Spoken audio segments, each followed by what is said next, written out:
Alright, settings. There's actually a lot to cover in this because there's so many different things that you can do to tweak your blog to personalize it to your individual needs. We'll go this one section at a time, and we'll basically cover the gist of what's going on, as well as a couple of little hidden gems here and there that most people may overlook or might not necessarily know about.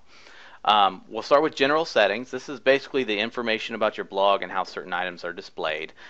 If you ever wanted to edit your subheadline or your tagline, you're going to find that right here in general settings, and that's where you're going to be able to edit it.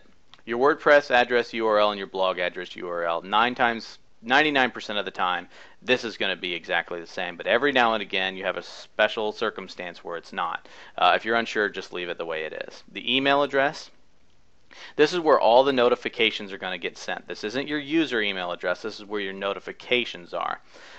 So after a while, let's say that you start to get a lot of comments and you start to get a lot of users registering all the time, you may want to switch that to a general catch-all email address that gets processed and funneled away somewhere. So that way every morning your inbox isn't flooded with anywhere between 10 to 50 system email addresses. So this is actually something that you maybe want to be able to change later on. In the beginning it's okay to have it as yours, but as you get more and more activity, it's something that you want to change. Membership. If you want anyone to register, your login meta will show it will show also a register link that people can register username and password and be able to sign up for your site. And if you check that box, that's what's going to show up there.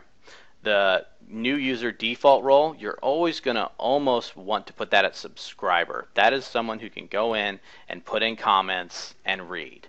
Anything above that, you run the risk of, messing up any of your blog posts. So you usually always want to keep that at subscriber. 99% of the time, it's where you're always going to keep it. Your time zone, that's what's going to be displayed whenever you're adding a post. It's going to show your local time to the rest of the world after you've added the post. So, date format, if you're in a different country and your dates showed up a little bit differently, you can change that here. Same thing with time.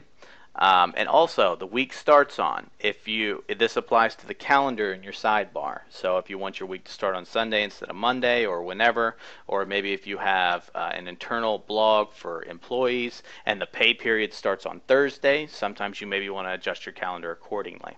So, and that is all for the general settings.